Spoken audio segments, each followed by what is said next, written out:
Hello friends, welcome back to our YouTube channel. ഇന്ന് ഒരു special video ആണ്.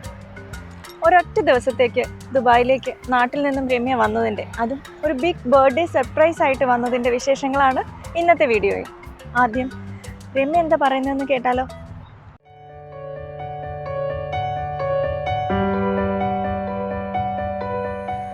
November 19 ഞങ്ങളുടെ ബർത്ത്ഡേ ആണ്. കഴിഞ്ഞ കുറേ വർഷങ്ങളായി ഞങ്ങൾ 2 സ്ഥലത്താണ് താമസിക്കുന്നത്. അവൾ ദുബായിൽ പോയതിനു ശേഷം ഇതുവരെ ഞങ്ങൾ രണ്ടുപേരും ഒരുമിച്ച് ബർത്ത്ഡേ ആഘോഷിച്ചിട്ടേയില്ല. എന്നാൽ എല്ലാ വർഷത്തിലും മിനിമം ഒരു 2 പ്രാവശ്യമെങ്കിലും സൗമ്യ നാട്ടിൽ വന്നിട്ടുണ്ട്. അതുമെല്ലാം കൊച്ചിൻ്റെ സ്കൂളിൻ്റെ വെക്കേഷനും പിന്നെ ജോലി ലീവ് എടുത്തും പിന്നെ നാട്ടിലെ എന്തെങ്കിലും കല്യാണമോ ഫംഗ്ഷനോ എന്തെങ്കിലുമൊക്കെ വരുമ്പോൾ അതുമായിട്ട് ചേർന്നൊക്കെയാണ് ലീവ് അഡ്ജസ്റ്റ് ചെയ്ത് വന്നിരുന്നത്. പക്ഷേ ഈ 8-9 വർഷത്തിനിടയിൽ ഒരിക്കൽ പോലും നവംബർ 19 എന്ന ഡേറ്റുമായിട്ട് ഈ വരവുകളൊന്നും മാച്ചായിട്ടില്ല. അങ്ങനെ കഴിഞ്ഞ വർഷം, അതായത് 2019 ഒരു ഓഗസ്റ്റ് മാസത്തിൽ ബർത്ത്ഡേ എങ്ങനെ സ്പെഷ്യലാക്കാം എന്ന് ആലോചിച്ചപ്പോൾ ശരത് എന്നോട് പറഞ്ഞു, നിങ്ങളുടെ 2 പേരുടെയും ബർത്ത്ഡേ സ്പെഷ്യൽ ആവണമെന്നുണ്ടെങ്കിൽ നിങ്ങൾ 2 പേരും ഒരുമിച്ചുണ്ടാവണമെന്ന്. അപ്പോൾ എന്നോട് പറഞ്ഞു, ഞാനിപ്പോൾ ഒരു ടിക്കറ്റ് എടുത്തേക്കാം, ദുബായിലേക്ക് പൊയ്ക്കോളൂ, ബർത്ത്ഡേ സെലിബ്രേറ്റ് ചെയ്തിട്ട് വരൂ എന്ന്. പെട്ടെന്ന് അത് കേട്ടപ്പോൾ ഞാൻ ശരിക്കും ഒന്ന് ഞെട്ടി. കാരണം ഒരു സാധാരണ വർക്കിംഗ് വുമണായ എന്നെ സംബന്ധിച്ച്, തീരെ ചെറിയ കുഞ്ഞുങ്ങളുള്ള എന്നെ സംബന്ധിച്ച് പെട്ടെന്ന് ദുബായിൽ പോയി വരിക എന്ന് പറയുന്നത് ആദ്യം ആലോചിക്കുമ്പോൾ ഇമ്പോസിബിളായൊരു കാര്യമായി തോന്നി. പക്ഷേ ഞാൻ രണ്ടാമതൊന്നും ആലോചിച്ചില്ല. അവിടെ ചെല്ലുമ്പോഴുള്ള ആ എക്സൈറ്റ്മെൻറ്റ് ഓർത്തപ്പോൾ, അതൊരു സർപ്രൈസ് എൻട്രി ആക്കാമെന്ന് ചിന്തിച്ചപ്പോൾ ഞാൻ പോകാൻ തീരുമാനിച്ചു. പക്ഷേ ആദ്യമായിട്ട് പോകുന്നതുകൊണ്ടും ഒറ്റയ്ക്ക് പോകുന്നതുകൊണ്ടും ഒരാളുടെ ഹെൽപ്പ് എന്തായാലും എനിക്ക് ആവശ്യമാണ്. കാരണം എയർപോർട്ടിൽ നിന്ന് കൂട്ടിക്കൊണ്ട് പോകാനൊക്കെ ഒരാൾ വേണം. അതുകൊണ്ട് തൽക്കാലം സൗമ്യയുടെ ഹസ്ബൻഡ് അനൂപിനോട് ഇത് പറഞ്ഞു, രഹസ്യമാക്കി വെക്കണമെന്ന് പ്രത്യേകം പറഞ്ഞു. അവിടെ ചെല്ലുമ്പോൾ മാത്രമേ അറിയാൻ പാടുള്ളൂ എന്നും ഒരു ഹിൻറ്റും കൊടുക്കരുതെന്നും പറഞ്ഞു. കേട്ടില്ലേ, രമ്യ പറയുന്ന ഈ ബിഗ് പ്ലാനൊന്നും അറിയാതെ ഞാനും ചില കുട്ടി പ്ലാനൊക്കെ നടത്തി. ബർത്ത്ഡേ ആയതുകൊണ്ട് സർപ്രൈസായിട്ട് എന്തെങ്കിലും കൊടുക്കണം എന്നൊരു 2 മാസം മുമ്പേ തന്നെ ഞാനും വിചാരിച്ചു. എന്താണ് കൊടുക്കുക എന്നൊക്കെ വിചാരിച്ചിട്ട് ഞാൻ ആദ്യം ഓൺലൈനിൽ കുറച്ച് കുർത്തി ഓർഡർ ചെയ്ത് കൊടുക്കാമെന്ന് വിചാരിച്ചു. പിന്നെ ഞാനത് ആതിരയെ ഏൽപ്പിച്ചു. ആതിര എൻ്റെ ഹസ്ബൻഡ് അനൂപിൻ്റെ അനിയൻ കണ്ണൻ്റെ വൈഫാണ്. ആതിര ബൈ പ്രൊഫഷൻ ഡോക്ടറാണ്. പക്ഷേ ആതിരയുടെ ഡ്രസ്സിങ് സ്റ്റൈലും ഫാഷൻ സെൻസും ഒക്കെ എനിക്ക് ഒരുപാട് ഇഷ്ടമാണ്, അടിപൊളിയാണ്. അതുകൊണ്ട് ഞാൻ അതൊക്കെ ആതിരയെ ഏൽപ്പിച്ചു. കുറച്ച് കുർത്തികളും കുറച്ച് കമ്മലുകളും മേടിച്ച്, കമ്മലുകളോടൊക്കെ ഞങ്ങൾക്ക് ചെറിയ ക്രേസ് ഉണ്ട്. അപ്പോൾ അതിൻ്റെ ഒരു ബോക്സുമാക്കി നല്ല ഭംഗിയായി പാക്ക് ചെയ്ത് ശരത്തിൻ്റെ ബാങ്കിലേക്ക് കൊറിയർ ചെയ്ത് കൊടുക്കണമെന്ന് ഞാൻ പറഞ്ഞു. എന്നിട്ട് ശരത്തിനെ വിളിച്ച് 19-ാം തീയതി രാവിലെ ഞാൻ ഫോൺ ചെയ്യും, വീഡിയോ കോൾ ചെയ്യും. അപ്പോൾ ഇത് രമ്യയ്ക്ക് സർപ്രൈസായിട്ട് കൊടുക്കണമെന്ന് ഏൽപ്പിച്ചു. ശരത്ത് ഡബിൾ ഓക്കെ പറഞ്ഞു. പക്ഷേ അന്നത്തെ ദിവസം രാവിലെ രമ്യ ഇങ്ങോട്ട് തിരിക്കുമെന്നോ ഇവിടെ ദുബായിൽ എത്തുമെന്നോ ഈ സാധനങ്ങളൊക്കെ എനിക്ക് നേരിട്ട് കൊടുക്കാൻ പറ്റുമെന്നോ ഒന്നും ഞാൻ വിചാരിച്ചതേ ഇല്ല.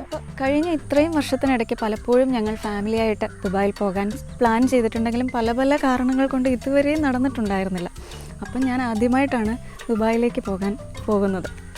ഇതിൽ ഞാൻ ഏറ്റവും കൂടുതലായിട്ട് നേരിട്ടൊരു പ്രശ്നമെന്ന് പറഞ്ഞാൽ, ഇത് ഒരു സർപ്രൈസ് എൻട്രി ആയിരുന്നല്ലോ. അപ്പോൾ ഇതൊരിക്കലും സൗമ്യയോട് പറയാൻ പറ്റില്ല.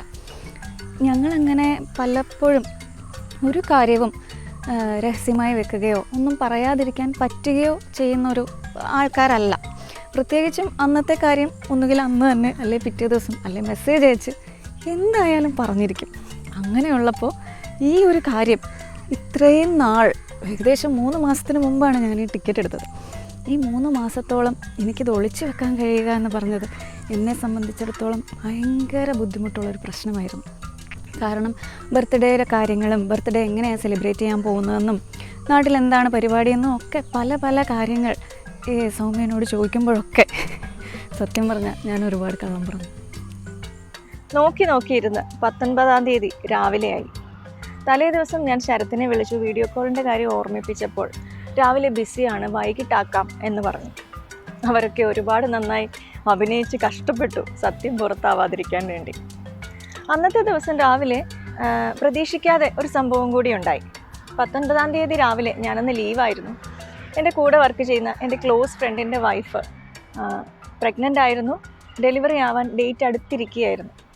ഒരു എമർജൻസി സിറ്റുവേഷനിൽ അവരെ വീട്ടിൽ നിന്നും ഹോസ്പിറ്റലിലേക്ക് എത്തിക്കണം എന്നുള്ള കോളാണ് അന്ന് രാവിലെ ഞങ്ങൾക്ക് കിട്ടിയത്. അങ്ങനെ അന്ന് രാവിലെ ഞങ്ങൾ അവരെ പിക്ക് ചെയ്ത് ഹോസ്പിറ്റലിൽ എത്തിച്ചു. പ്രശ്നമൊന്നും ഉണ്ടായിരുന്നില്ല. അന്ന് ഒരു 3 മണിയോടുകൂടി ലേബർ റൂമിലേക്ക് അഡ്മിറ്റ് ആവാൻ ചെല്ലണം എന്നുള്ളതുകൂടി അവരെ ഞങ്ങൾ തിരിച്ച് വീട്ടിൽ കൊണ്ടാക്കി. എന്നിട്ട് 2 മണിയോടുകൂടി അവരെ വീണ്ടും പിക്ക് ചെയ്യാൻ വരാം എന്നേറ്റിട്ടാണ് ഞങ്ങൾ തിരിച്ച് റൂമിലേക്ക് വന്നത്. എന്നെ റൂമിലാക്കിയിട്ട് അനൂപ് വീണ്ടും പുറത്തേക്ക് പോയി. കേക്ക് വാങ്ങാൻ പോയതാണെന്നാണ് ഞാൻ വിചാരിച്ചത്. അങ്ങനെ നവംബർ 19 രാവിലത്തെ ഫ്ലൈറ്റിലാണ് ഞാൻ അങ്ങോട്ടേക്ക് പോകുന്നത്. തിരിച്ച് ഒരു ദിവസം 20-ാം തീയതി ഉച്ചയ്ക്ക് ശേഷം തിരിച്ചിങ്ങോട്ടുള്ള റിട്ടേൺ ടിക്കറ്റും എടുത്തിരുന്നു. പോകുന്നതിന് വേണ്ടി ഞങ്ങൾക്ക് 2 പേർക്കും അവിടെ ചെന്നിട്ട് ബർത്ത്ഡേ സെലിബ്രേറ്റ് ചെയ്യാൻ വേണ്ടി ഒരേപോലെയുള്ള ഡ്രസ്സ്, ഒരേപോലെയുള്ള കമ്മൽ, അതുപോലെയുള്ള എല്ലാം ഒരേപോലെയുള്ള സാധനങ്ങൾ ഞാൻ ഇവിടെ നിന്ന് തന്നെ വാങ്ങി വെച്ചു. ആരോടും ഇതിനെപ്പറ്റി ഒരു അക്ഷരവും പറഞ്ഞില്ല.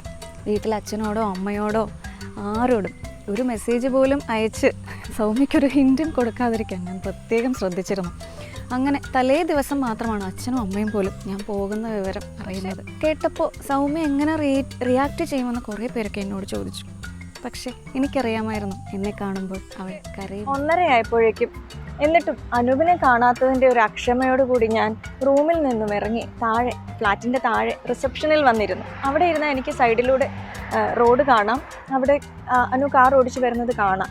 അപ്പോൾ വന്നാൽ ഉടനെ തന്നെ പെട്ടെന്ന് പോകാമല്ലോ എന്ന് വിചാരിച്ചാണ് ഞാൻ താഴെ വന്നിരുന്നത്. അവിടെ ഇരുന്ന് ഞാൻ രമ്യയെ ഫോൺ ചെയ്തു. അപ്പോൾ ഫോൺ സ്വിച്ച് ഓഫ് ആയിരുന്നു. പെട്ടെന്ന് എനിക്ക് രമ്യ വരുന്നുണ്ട് എന്ന് തോന്നി. എനിക്കെന്തോ അറിയില്ല, രമ്യയുടെ പ്രസൻസ് എനിക്ക് ഫീൽ ചെയ്തു. ആളിങ്ങെത്തുന്നതിന് മുമ്പേ മനസ്സിങ്ങ് ഓടിയെത്തിയതുപോലെ. അപ്പോൾ കാറിൽ അനു വരുന്നത് കാണാം. പക്ഷേ കാറിനുള്ളിലിരിക്കുന്ന ആരെയും ഞാൻ കണ്ടില്ല. എനിക്ക് പെട്ടെന്ന് തോന്നി രമ്യ അതിലുണ്ടെന്ന്.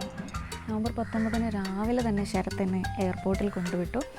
ഞാൻ അവിടെ നിന്ന് ബ്രേക്ക്ഫാസ്റ്റൊക്കെ എയർപോർട്ടിനകത്തുനിന്ന് തന്നെ കഴിച്ചിട്ട് അവിടെ വെയിറ്റ് ചെയ്തിരുന്നു. 3 മണിക്കൂർ മുമ്പേ നമ്മളവിടെ ചെല്ലണമല്ലോ. ആദ്യമായിട്ടാണ് ഞാൻ ഒറ്റയ്ക്ക് ഫ്ലൈറ്റിൽ പോകുന്നത്. ഫാമിലിയുടെ കൂടെയൊക്കെ പോയിട്ടുണ്ട്, പക്ഷേ ഒറ്റയ്ക്ക് പോകുന്നതിൻ്റെ ഒരു അനുഭവം അതൊരു വേറെ ആയിരുന്നു. പക്ഷേ ഫ്ലൈറ്റിൽ കയറിയതിന് ശേഷം അവിടെ എത്തുന്നത് വരെ ഉള്ള സമയം സത്യം പറഞ്ഞാൽ സന്തോഷമാണോ, സങ്കടമാണോ, എക്സൈറ്റ്മെൻ്റ് ആണോ എന്നൊന്നും ശരിക്കും പറയാൻ പറ്റത്തില്ലായിരുന്നു. അതൊന്നും എത്ര വാക്കുകളിൽ കൂടെ എക്സ്പ്രസ് ചെയ്യാൻ പറ്റുമെന്ന് എനിക്കറിയത്തില്ല. എത്രത്തോളം നിങ്ങൾക്കത് മനസ്സിലാകുമെന്നും അറിയത്തില്ല. പക്ഷേ അത്രയും സമയം പക്ഷേ എന്തായിരുന്നു വികാരമെന്നറിയത്തില്ല. അങ്ങനെ അവിടെ ചെന്നു. എയർപോർട്ടിൽ തന്നെ അനൂപ് വെയിറ്റ് ചെയ്യുന്നുണ്ടായിരുന്നു. ശരിക്കും ഞാൻ പറഞ്ഞു, ഞാൻ ഫ്ലാറ്റിനകത്ത് അവരുടെ ഫ്ലാറ്റിൽ ചെന്ന് കതക് തുറന്ന് കയറാം, അതായിരുന്നു എൻ്റെ പ്ലാൻ. പക്ഷേ ഈ പ്ലാൻ പൊളിച്ച് ഞാൻ ഫ്ലാറ്റിൻ്റെ താഴെ വന്നിരുന്നത് കൊണ്ട് കാർ പാർക്കിംഗ് ഏരിയയിൽ വെച്ചാണ് ഞങ്ങൾ തമ്മിൽ കണ്ടത്. എക്സൈറ്റ്മെൻറ്റ് കൊണ്ടാണോ സന്തോഷം കൊണ്ടാണോ എന്താണോ അറിയില്ല, ഞാൻ ഭയങ്കര കരച്ചിലായിരുന്നു. എന്താ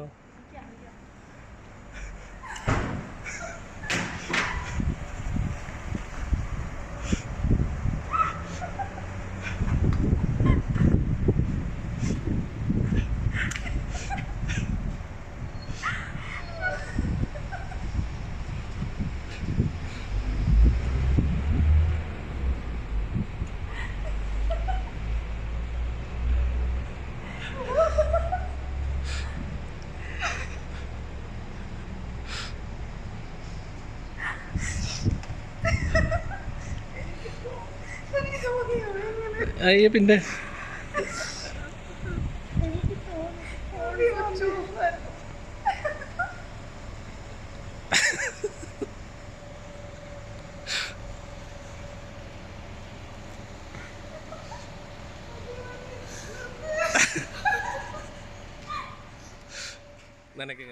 അവിടെ എത്തിയതിന് ശേഷമുള്ള ആ ദിവസം ഒരിക്കലും മറക്കാൻ പറ്റാത്തൊരു ദിവസമായിരുന്നു. ഞാൻ ഇവിടുന്ന് കൊണ്ടുപോയ ഒരേപോലത്തെ ഡ്രസ്സൊക്കെ ഇട്ടിട്ട് ഞങ്ങൾ ഈവനിങ് ബർത്ത്ഡേ സെലിബ്രേറ്റ് ചെയ്യാൻ പോയി. അനൂപ് അതെല്ലാം അവിടെ റെഡിയാക്കിയിരുന്നു. പിന്നെ അതിനുശേഷം ദുബായ് മാളിലൊന്ന് കറങ്ങി ബുർജ് ഖലീഫ കണ്ടു. ഞങ്ങൾ 2 പേരും അവിടെ നിന്നുള്ള ഫോട്ടോസൊക്കെ എടുത്തു. പിറ്റേന്ന് തന്നെയാണല്ലോ എനിക്ക് റിട്ടേൺ ടിക്കറ്റ്. അങ്ങനെ അവിടെയൊക്കെ കറങ്ങി രാത്രി ഒരുപാട് വൈകിയാണ്. അതായത് പിറ്റേ ദിവസം നേരം വെളുത്തിട്ടാണ് ഞങ്ങൾ ഇറങ്ങിയത് തന്നെ. കുറേ നേരം സംസാരിച്ചിരുന്നു. പിറ്റേ ദിവസം രാവിലെ എഴുന്നേറ്റ് കുറച്ച് നേരം ഒന്ന് സംസാരിച്ചിരുന്നിട്ട് ഉച്ചയ്ക്ക് ഞങ്ങൾ പോയി വെളിയിൽ നിന്ന് ഫുഡ് കഴിച്ചു. ഞങ്ങൾക്ക് ഫേവറേറ്റ് ആയിട്ടുള്ള നെയ്പായസം വിത്ത് ഐസ്ക്രീം അവിടെ നിന്ന് കഴിച്ചു. ഉച്ച കഴിഞ്ഞ് വീണ്ടും എയർപോർട്ടിലേക്ക് പോയി തിരിച്ച് ഈവനിങ്ങോട് കൂടി തിരിച്ച് വീട്ടിലെത്തി. ഇതിനിടയ്ക്ക് അനൂപും ഒരു ചെറിയ സർപ്രൈസ് ഒക്കെ നടത്തി. ഞാൻ വാങ്ങി വീഡിയോ കോളിൽ കൂടി കൊടുക്കാൻ ഏൽപ്പിച്ചിരുന്ന സാധനങ്ങളെല്ലാം കണ്ണനെയും ആതിരയെയും വിളിച്ചിട്ട് നേരത്തെ തന്നെ രമ്യ എത്തുന്നതിന് മുമ്പേ തന്നെ ഇവിടെ എത്തിച്ചിരുന്നു. അതുകൊണ്ട് കേക്കൊക്കെ മുറിച്ച് കഴിഞ്ഞ് 19-ാം തീയതി വൈകിട്ട്, ബർത്ത്ഡേയുടെ അന്ന് വൈകിട്ട് എനിക്ക് നേരിട്ട് തന്നെ അതെല്ലാം രമ്യയ്ക്ക് കൊടുക്കാൻ പറ്റും. അവിടെ ചെന്ന് കഴിഞ്ഞിട്ടാണ് ശരിക്കും അവിടെ സൗമ്യ എനിക്ക് വേണ്ടി ഒരു സർപ്രൈസ് റെഡിയാക്കിയിട്ടുണ്ടായിരുന്നു എന്നും അത് അവിടെ വെച്ച് എനിക്ക് കിട്ടുമെന്നും ഒക്കെ എനിക്ക് മനസ്സിലായത്. ശരിക്കും അപ്പം മൊത്തത്തിലൊരു കൺഫ്യൂഷനായി. ശരിക്കും അവിടുന്ന് ഇങ്ങോട്ടും ഇവിടുന്ന് അങ്ങോട്ടുമൊക്കെ സർപ്രൈസ് ഞങ്ങൾ ഒരേപോലെ പ്ലാൻ ചെയ്തിരുന്നുവെന്നും അത് പറയാതിരുന്നെന്നും അതെല്ലാം അവിടെ വെച്ച് ഒരുമിച്ച് കിട്ടിയെന്നും ഒക്കെയുള്ള ഒരുപാട് നല്ല നല്ല മുഹൂർത്തങ്ങളായിരുന്നു ആ ദിവസം. സൗമ്യ എനിക്ക് വേണ്ടി ഇവിടെ റെഡിയാക്കിയിരുന്ന ആ സർപ്രൈസ് ഉണ്ടല്ലോ, അതിനകത്ത് ഒരു വാചകങ്ങൾ എഴുതി വെച്ചിട്ടുണ്ടായിരുന്നു. അത് അനൂപ് ഫ്രെയിം ചെയ്ത് നല്ല മനോഹരമായൊരു ഫോട്ടോ അടക്കമുള്ളൊരു ഒരു ഫ്രെയിമാക്കി ഞങ്ങൾക്ക് 2 പേർക്കും റെഡിയാക്കി വെച്ചിട്ടുണ്ടായിരുന്നു. അതിപ്പോഴും എൻ്റെ മേശപ്പുറത്തിരിപ്പുണ്ട്. അത് കാണുമ്പോഴെല്ലാം ആ ദിവസം ഓർക്കും. അപ്പോൾ അത് ശരിക്കും നാട്ടിൽ വന്ന് ഇവിടെ കിട്ടിയിരുന്നെങ്കിൽ അതൊരു സർപ്രൈസ് ആയിരുന്നേനെ. പക്ഷേ അവിടെ ചെന്നപ്പോഴാണ് സൗമ്യ തന്നെ അതെനിക്ക് നേരിട്ട് തരികയായിരുന്നു. അപ്പോൾ ഇതിങ്ങനെ സംഭവിച്ചു എന്ന് ഉള്ളതും ഒക്കെ കൂടെ ആയപ്പോൾ ഭയങ്കര ഒരു ചിരിക്കുകയോ കരയുകയോ ഒക്കെ ഒന്നുമല്ല, ചിരിച്ച് കരഞ്ഞു. ഒരേ ഒരു ദിവസത്തെ ലീവാണ് ഞാൻ ബാങ്കിൽ നിന്ന് എടുത്തിരുന്നത്. ഒരു ദിവസം സൺഡേ ആയിരുന്നു. അപ്പം ശരിക്കും പറഞ്ഞാൽ കുറേ പേര് വിചാരിക്കുന്നുണ്ടാവും ഈ ഓരോ ദിവസത്തേക്ക്, അതായത് ടിക്കറ്റ് എടുക്കണം, ടിക്കറ്റിൻ്റെ ചാർജുണ്ട്, വിസയുടെ ചാർജുണ്ട്, ദുബായ് ശരിക്കും കാണാൻ പോലും പറ്റുന്ന ഒരു അവസരമല്ല. അങ്ങനെയൊക്കെ നോക്കുമ്പം ഇതിലൊരുപാട് നഷ്ടങ്ങളുണ്ടാവും. പക്ഷേ ആ ഒരു ദിവസത്തെ ഓർമ്മ അത്രയും വലുതാണ്. കാരണം എന്ന് പറഞ്ഞാൽ ഇന്നിപ്പം ഈ വർഷത്തെ ബർത്ത്ഡേ വന്നപ്പോഴും ഞങ്ങളുടെ ഓർമ്മയിൽ നിറയെ കഴിഞ്ഞ വർഷത്തെ ആ ബർത്ത്ഡേ മാത്രമാണ്. ഇന്നിപ്പോൾ ഒരുമിച്ചില്ല, എന്നാൽ പോലും ആ ഒരു ഓർമ്മയിൽ നിറഞ്ഞു നിൽക്കുകയാണ് ഇന്നത്തെ ഈ ദിവസവും. ഞങ്ങളുടെ ലൈഫിലെ വളരെ മനോഹരമായൊരു ദിവസത്തിൻ്റെ ഓർമ്മയാണ് നിങ്ങളെല്ലാവരുമായിട്ടും ഷെയർ ചെയ്തത്. അപ്പോൾ വീഡിയോ ഇഷ്ടപ്പെട്ടിട്ടുണ്ടെങ്കിൽ ലൈക്ക് ചെയ്യണം, കമൻറ്റ് ചെയ്യണം, സബ്സ്ക്രൈബ് ചെയ്യുകയും വേണം. അടുത്ത വീഡിയോയിൽ കാണുന്നത് വരെ thank you so much. Bye. ഒരു കാര്യം കൂടി, നമുക്ക് ഒരുപാട് കാര്യങ്ങൾ ചെയ്യണമെന്നും ഒക്കെ ആഗ്രഹമുണ്ടാവും. അത് ചെയ്യാതിരിക്കാൻ നമ്മുടെ മുമ്പിൽ ഒരുപാട് ഉണ്ടാവും. പക്ഷേ ആ ആഗ്രഹം അത്രയ്ക്കും ഇഷ്ടമുള്ളതാണെങ്കിൽ, അത്രയ്ക്കും തീവ്രമാണെങ്കിൽ അതിലേക്കുള്ള വഴി നമ്മുടെ മുമ്പിൽ തന്നെ ഉണ്ടാവും. അത് പക്ഷേ നമ്മൾ കണ്ടുപിടിക്കുക തന്നെ വേണം.